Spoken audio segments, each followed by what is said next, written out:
Olá, boa tarde. Está no ar o Gazeta News, 15 de novembro de 2013. Movimento nas estradas que ligam São Paulo ao litoral é intenso. A condição do trânsito na rodovia dos Imigrantes, um dos piores caminhos para o litoral hoje, só começou a melhorar no início da tarde. Durante a manhã, a via ficou congestionada em quase toda a extensão. Às 11h30, eram 58 quilômetros de filas. Lentidão que antes tinha sido registrada no feriado do Carnaval. No trecho de Diadema, houve registro de assaltos. Motoristas parados no trânsito foram vítimas de bandidos armados. E a repórter Sabrina Pires acompanha neste momento a saída para o feriadão e tem mais informações. Oi, Juliana, as estradas continuam com problemas, são quase 24 horas de trânsito complicado para quem foi para o litoral ou para o interior aqui em São Paulo. Afinal, 1.300.000 veículos deixaram a cidade neste feriado. Ontem, São Paulo registrou o pior congestionamento da história, com 309 quilômetros de vias com lentidão, e agora a cidade está bem mais tranquila. Estamos aqui na Marginal Tietê, Ponte das Bandeiras, e o motorista consegue desenvolver a velocidade máxima permitida. Mas a situação nas estradas é caótica. Por exemplo, na Oswaldo Cruz, que liga a Taubaté a Ubatuba, e também na Tamoios, também rumo ao litoral norte, tudo parado.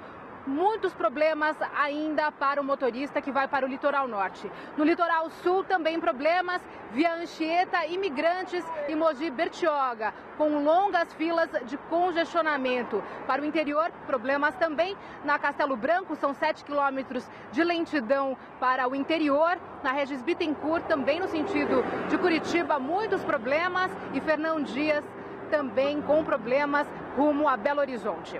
Juliana. Julgamento do Mensalão. Polícia Federal recebe ordens de prisão de condenados no processo. Os documentos chegaram à sede da PF em Brasília por volta das 4 da tarde. Agora, a polícia está enviando cópias para as superintendências regionais nos estados onde se encontram os réus. O presidente do STF, relator do processo, o ministro Joaquim Barbosa, trabalhou hoje, feriado, na definição das prisões dos condenados.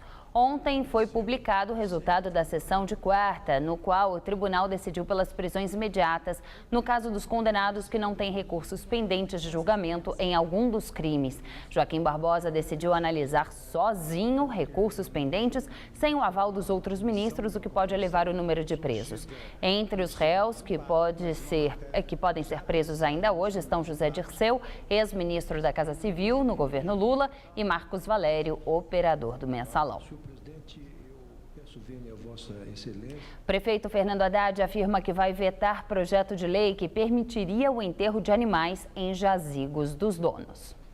Haddad afirma que tomou a decisão depois de conversar com Dom Odilo Scherer, arcebispo metropolitano. O texto foi aprovado pela Câmara Municipal na quarta.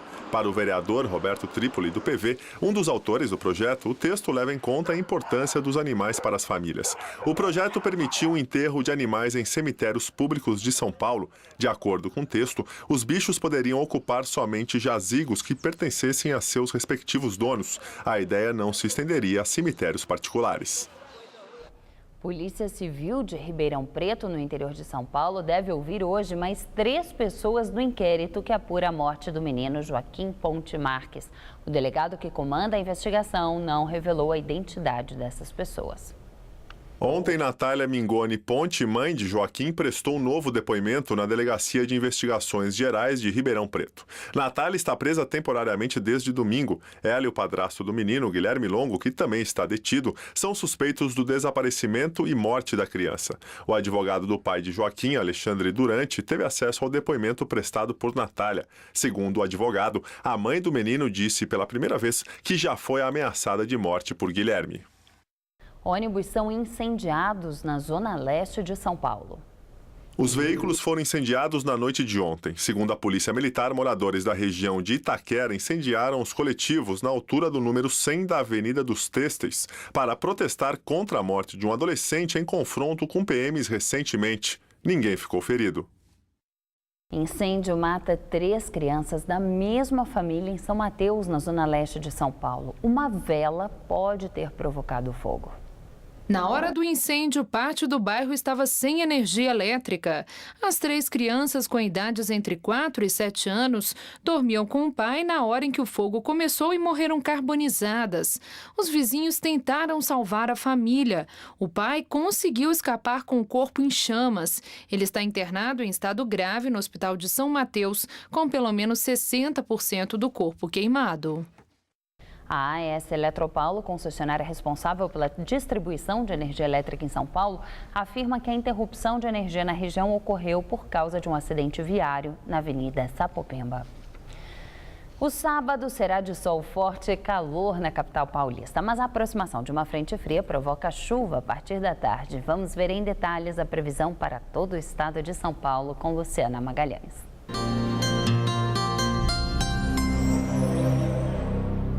São Paulo terá um sábado quente com possibilidade de chuva a partir da tarde.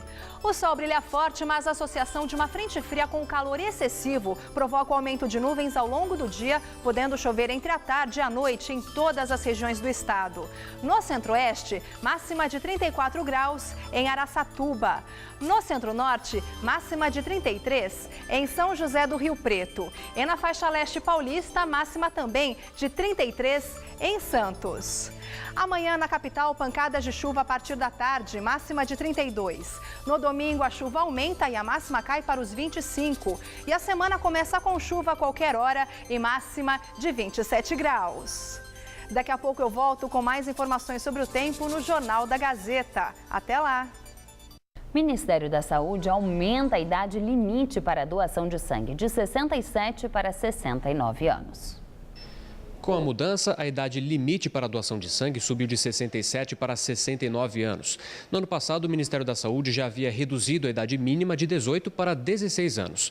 Com a expansão das idades, deve haver a abertura para quase 9 milhões de novos doadores de sangue no país. Economia, mercado imobiliário investe em microapartamentos em São Paulo. A procura por apartamentos menores está virando uma tendência aqui na cidade de São Paulo, principalmente em áreas mais centrais. As famílias estão trocando espaço pela localização privilegiada. Os apartamentos de até 65 metros quadrados representaram 74% das vendas do mês de agosto, segundo o levantamento do Secov, o Sindicato da Habitação. No acumulado do ano passado, os apartamentos pequenos também foram os mais vendidos. Representaram 70% dos imóveis novos comercializados. Em 2013, o setor lançou quase o mesmo número de apartamentos de um dormitório que no ano passado, mas já vendeu quase 17% mais. Mesmo menor, o metro quadrado destes imóveis não é mais barato, pois geralmente eles estão em áreas mais nobres, próximos a estações de metrô. Peças que têm como pano de fundo dúvidas femininas estão em cartaz nos palcos paulistanos neste final de semana. Sem pudores. Vamos aproveitar esse momento de franqueza entre estranhos. Thaís Araújo é a Ana, uma crítica de arte que é obrigada a voltar a seu apartamento onde viveu a infância depois que a inquilina do imóvel se suicida. Caixa de Areia, que tem texto de Jobilac, está em cartaz no City Econ de sexta a domingo. As entradas custam R$40. O que ela ia fazer? Ela ficou constrangida por outro pudor. Diga que era desespero da minha parte. Um dilema feminino é explorado em Louca de Amor. O monólogo mostra as inseguranças e expectativas das mulheres antes do primeiro encontro amoroso. A comédia, que tem adaptação e interpretação de Lena Roque, pode ser vista no Teatro Folha sempre aos sábados.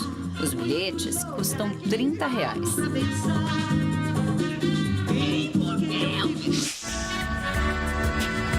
Um brasileiro vive, em média, 700 mil horas, de acordo com o IBGE.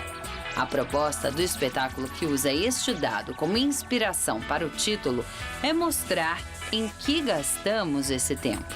Desta forma, em uma hora, o público vai se reconhecer nas atividades cotidianas. As apresentações acontecem sempre às quintas-feiras, no espaço Parlapatões. O valor do ingresso varia de R$20 a R$40. Música, o grupo O Teatro Mágico faz shows em São Paulo. O grupo que mistura música e teatro se apresenta hoje e amanhã no HSBC Brasil em comemoração aos 10 anos de carreira. Os ingressos custam entre R$120 e R$300. E o Gazeta News de hoje termina aqui. Novas notícias logo mais às 7 da noite no Jornal da Gazeta e no Jornal da Gazeta edição das 10. Até lá.